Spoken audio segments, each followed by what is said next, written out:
खास बात यह है कि प्रदेश में गिव अप अभियान में कहीं ना कहीं बेहतर काम हुआ है।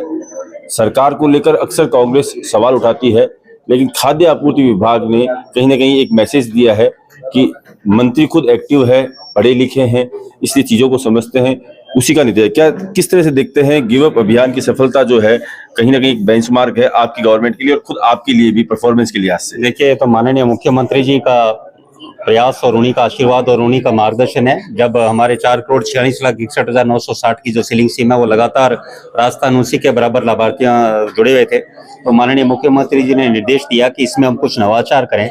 जिस तरह प्रधानमंत्री जी द्वारा गिव अप अभियान लाया गया सब सिलेंडर सब्सिडी छोड़ने के लिए, उसी तरह हम राजस्थान में कुछ इस तरह अभियान लेकर आए। तो उन्हीं की प्रेरणा से, माननीय प्रधानमंत्री जी की प्रेरणा से माननीय मुख्यमंत्री जी ने निर्देश दिया कि इस तरह का हम हमारे विभाग में गिव अप कैंपेन लेकर आए। तो माननीय मुख्यमंत्री जी के निर्देश पर गिव अप कैंपेन लाया गया।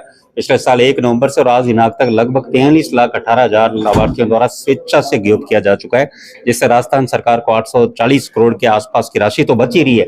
और जो 27 लाख लाभार्थियों द्वारा ई-केवाईसी नहीं कराई गई, इन दोनों के बदौलत जब माननीय मुख्यमंत्री जी द्वारा 26 जनवरी को पोर्टल चालू किया गया तो 70 लाख नए लाभार्थी आज दिनांक तक जुड़ चुके हैं। 70 लाख लाभार्थी। बीकानेर शहर में 1,51,000 के आसपास नए लाभार्थी जुड़े और 1,50,000 के आसपास लाभार्थियों द्वारा स्वेच्छा से गिव अप किया जा चुका है। सुमित जी, जिस विभाग के आप मंत्री हैं उसका उजला पक्ष ये है कि गिव अप अभियान की सफलता कहीं ना कहीं आप बता रहे हैं, लेकिन जिस जगह से आप आते हैं, जिस जिले से आप आते हैं, वहां मूंगफली का एक इशू खरीद का जो है वो बड़ा है। क्योंकि आप पढ़े लिखे हैं, लिटरेट हैं, चीजों को समझते हैं, तो इसको लेकर क्या किस तरह से, क्योंकि आरोप जो लग रहे हैं वो कहीं ना कहीं सरकार की जो साख है उसको डेंट लगा रहे हैं, आपकी इमेज को भी डेंट लग रहा है क्योंकि आप मंत्री हैं। देखिए, मैं ये कहूंगा कि मैं खुद भी किसान हूं, मेरे खुद के भी मूंगफली अभी बीजी है दोनों खेतों में, तो इस बात का ये बिल्कुल अवश्य सही बात है कि सरकार तो खरीद कर रही है और किसान को लाभ दे रही है, हर किसान को, ये बड़ी बात है। पर कहीं ना कहीं योजनाओं में हम देखते हैं कि सरकारी योजनाओं में, जैसे हम अब आपने हमारे खाद्य सुरक्षा की बात रखी, अब इसमें भी तो लोगों ने डेंट लगा रखी थी। ये जो सक्षम लोग थे वो लाभ ले रहे थे, तो ये कहीं ना कहीं हर योजना में होता है और उसमें हमें कहीं ना कहीं प्रयास करके ऐसे लोग हैं जो योजनाओं का दुरुपयोग कर रहे हैं उन पर कार्रवाई करें।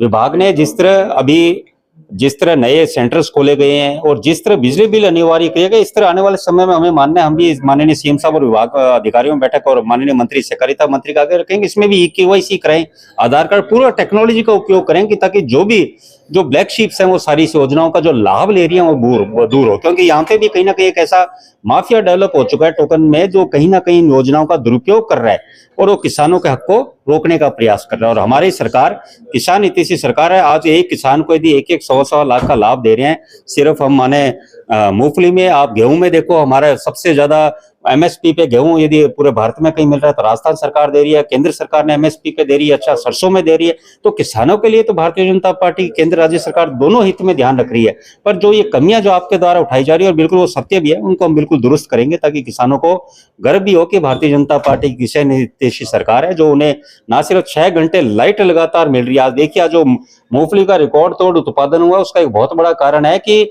भजनलाल शर्मा सरकार में 6 घंटे बिजली किसानों को लगातार मिली है। कहीं भी लाइट की समस्या आपको नहीं मिली यहाँ पे।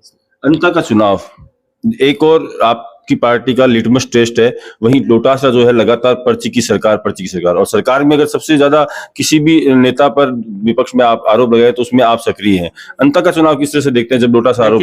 मैं डोटासरा जी को एक बात कहूंगा कि देखिए, वो उस पार्टी से आते हैं जहां सिर्फ उसके पारिवारिक लोग ही आगे बढ़ते हैं। ये भारतीय जनता पार्टी है, यहाँ साधारण घर से हमने देखा अटल बिहारी वाजपेयी प्रधानमंत्री बने, साधारण घर से नरेंद्र मोदी प्रधानमंत्री बने, साधारण घर से ही भैरों सिंह शेखावत या साधारण घर से भजनलाल शर्मा मुख्यमंत्री बने। ये डिफरेंस तो हमारी पार्टी, हम घर से कहते हैं BJP is a party with a difference, यही डिफरेंस है। साधारण से साधारण कार्यकर्ता किसी भी ऊंचाइयों पर जा सकता है। अब ये कांग्रेस में संस्कृति नहीं है तो डोटासरा जी विचलित होकर यही बात, इस तरह की बात रखते हैं। पर अंततः मैं आपको दावे के साथ कह रहा हूं, जिस तरह पिछले साल मैं खुद झुंझुनू में 1 महीने था, भारतीय जनता पार्टी वहां जीती और सभी अधिकतर सीटों में 6 में से 4 पे जीती। इस बार भी वही रिजल्ट आएगा और अंततः चुनाव भारतीय जनता पार्टी चुनाव भारी बहुमतों से जीतेगी। बहुत शुक्रिया हमसे बात करने के लिए। ये थे सुमित गोदारा, जिन्होंने कहीं ना कहीं मूंगफली खरीद में टोकन माफिया की बात को स्वीकार किया है, साथ ही अपने विभाग की उपलब्धियां बताई है और अंततः चुनाव में पार्टी की जीत का दावा किया है।